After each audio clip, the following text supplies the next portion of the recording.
하나님 말씀 보겠습니다. 하나님 말씀은 잠언 17장 26절 말씀입니다.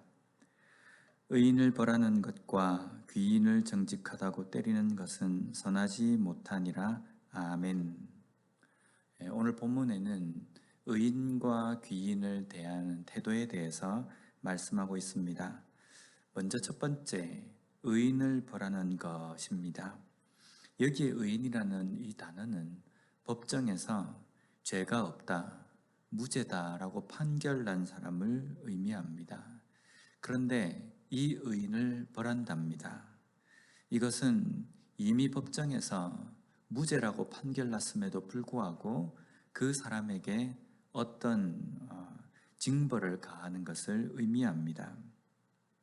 이것은 재판을 굽게 하는 것이고 제대로 판결하지 않는 것을 의미합니다. 여기에 의인을 벌한다라고 할 때 이 벌하다라는 이 단어가 히브리어로 아나시라는 단어인데 이것은 벌금형에 처한다라는 의미입니다.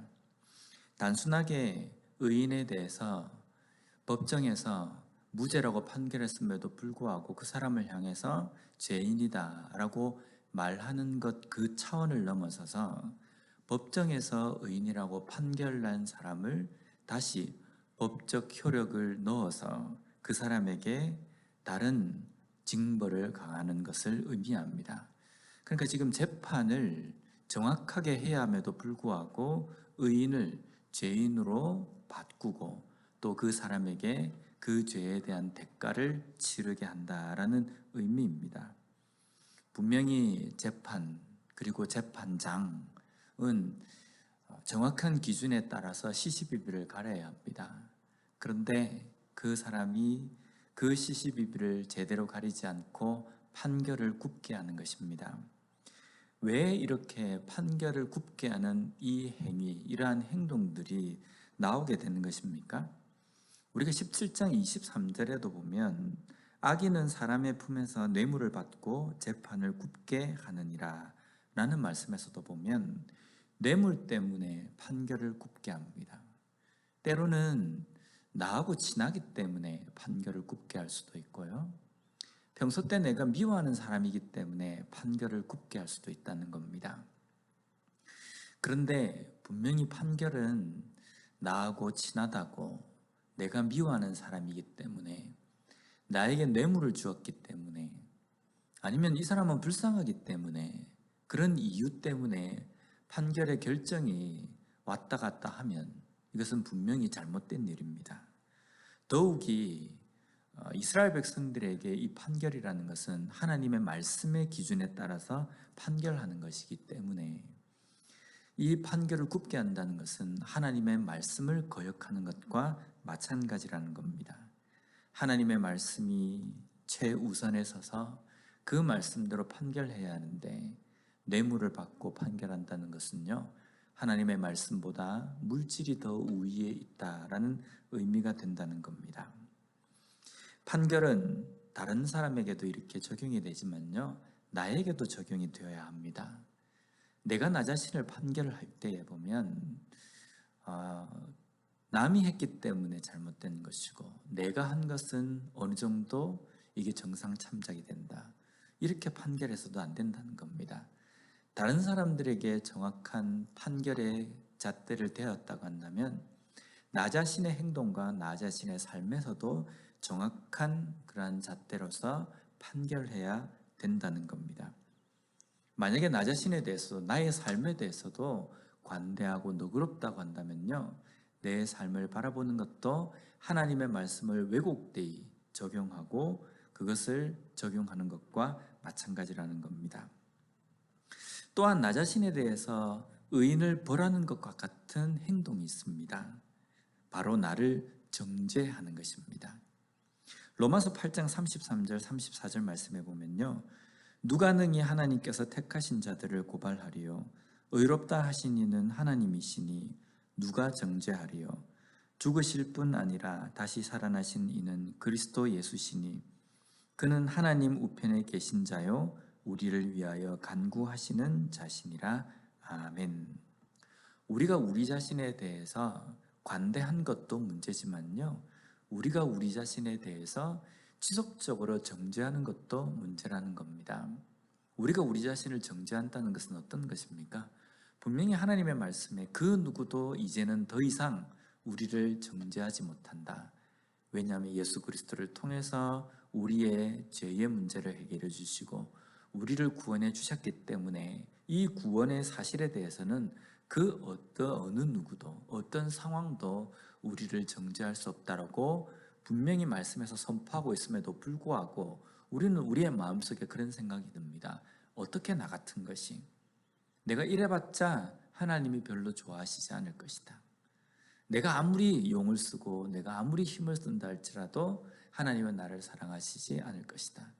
나같이 이렇게 죄 많은 존재는 나는 구원받지 못할 것이다. 이렇게 생각하는 것이 바로 나 자신을 정죄하는 것입니다. 이러한 것도 분명 하나님의 말씀이 그 가운데 제대로 자리 잡고 있지 않기 때문입니다.